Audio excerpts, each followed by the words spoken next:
भगवान जो करते हैं वो कर्म के परिणाम के अनुसार ही करते हैं. Whatever God does, it is based on the results of your karmas. There was a person who was a Babaji since childhood. When he became young, he was traveling along the banks of Gangaji and he had his Thakurji Krishna with him. A gang of 90 people came running towards him with spears and started shouting, "Kill him, kill him." He raised his hands and said, "I'm a Babaji, why are you doing this?" They said, "No, kill him, kill him." He said, "You just give me 1 minute.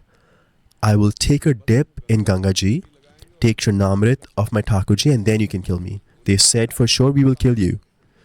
They were ready to kill him. He was a devotee since childhood. He meditated on God and prayed to God, "Why is this happening?"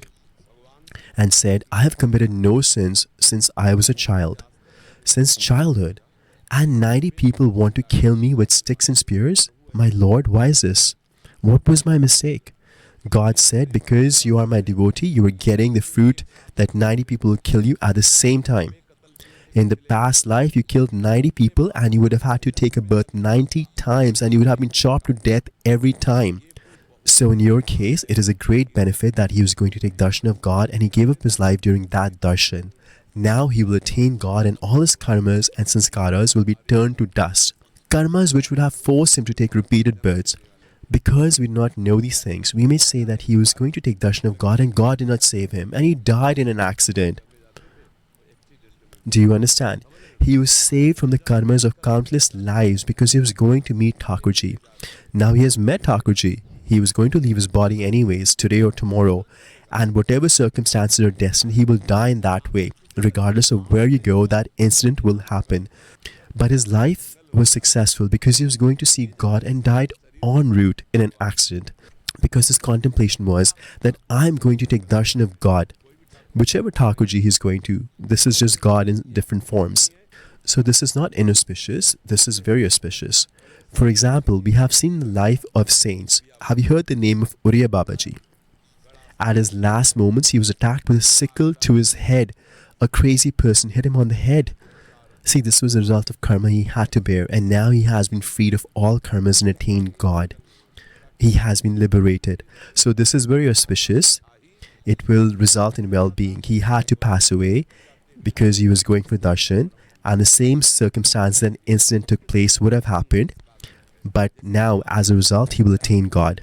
His karmas for countless lives have been wiped away. Like God told the devotee that you were going to die in 90 lives, but because of the effect of my bhajan, you are dying in this way. Now you'll be liberated and will attain me. This is the influence of God on our destiny. That is why we sometimes see that great devotees have to go through a lot of suffering, but very sinful people are not even affected by the flu. Maharaji, if we see Ram Krishna Puramans-ji and you yourself, why do God realize saints go through so much suffering? There are two secrets here. One is that they are taking the suffering that was destined for you. Understand this. The society that joins them and share their troubles, they offer their respects and share their troubles. Then true devotees of God don't say, okay, you will be okay, but they just take the suffering upon themselves. And they say, okay, go, be happy. Internally, they take it upon themselves. Externally, they say, okay, go from here. But internally, they will fulfill the desire with which you had come. And secondly, it is their last life.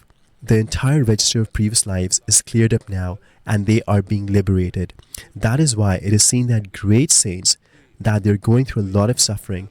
Some great saints take the suffering of others upon themselves, and for others, it is their last life. It is their last life, and God does a leela to get them liberated. We have seen strange things. Some great devotees' bodies were affected with worms. Saints who are God realized and would stand in Gangaji like this and live only on alms, completely renounced. And his toe was bitten by a tortoise. It got infected and slowly it was infected with worms, but he tolerated it, everything with a smile, and left his body. Materialistic people may see what was the benefit of his devotion. No, they actually got the greatest benefit because the punishment of countless lives was given in one shot in a very small way. See Guru Arjan Dev Ji. Read his biography. He was placed on a burning pot and burning sand was poured over him. He was put in a pot with burning wood under it, What a terrible situation. Think about it. In such a state, he's saying whatever you do is so sweet. Think about it. In this state, they're saying whatever you do is sweet to me. And Guru Tegh Bahadur, he tolerated the torture of irreligious people, but did not give up his religion, and at the end his head was chopped. But did not give up. And Guru Govind Singh, his children were buried alive inside a wall. See, great personalities are going through such suffering, but what is important is to note what they're saying. They're saying, God, whatever you do is sweet for वो me. कह रहे तेरा किया मीठा लगे, हरिनाम पदारथ नानक मांगे. It is mind-boggling. They're going through such tremendous pain, are saying, my Vaheguru, my God, whatever you do seems sweet to me. This is the key thing to note. You will never see any despair in the life of devotees. This is an elevated state of saints, even in an extremely difficult situations. This is a great thing to note, to see what they have obtained in their life. Even in such grave situations, there is peace and contentment on their face, a bliss. So the path of God is a truth. असत नहीं है. Maharaji, last question. When Guru Nanak Dev Ji was present, not too many people followed him, but now they bow down at the places related to him. Why is that? This is a result of Maya. It does not make you understand when the person is present in front of you, and when they pass away, we consider them to be God. Then we see them in that light. But when they're present, we are not able to realize their elevated state. For example, the great devotees that I was talking about, people are not able to realize their greatness when they were present. Today we say Ram Krishna Paramahansaji, Uriya Babaji, respected Hari Babaji.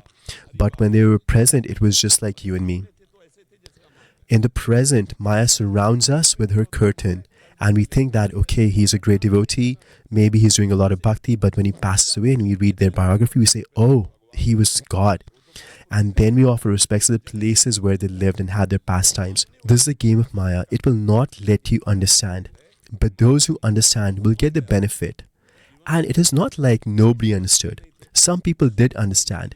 Those who realized became great by the blessings of the saints and attained God themselves. And those people were able to take the advantage. The ones who were completely surrendered to complete shelter and understood and realized the greatness of these souls. They realized that he was a God-realized person, a great soul. But when they're present, they may be opposed even by thousands of people.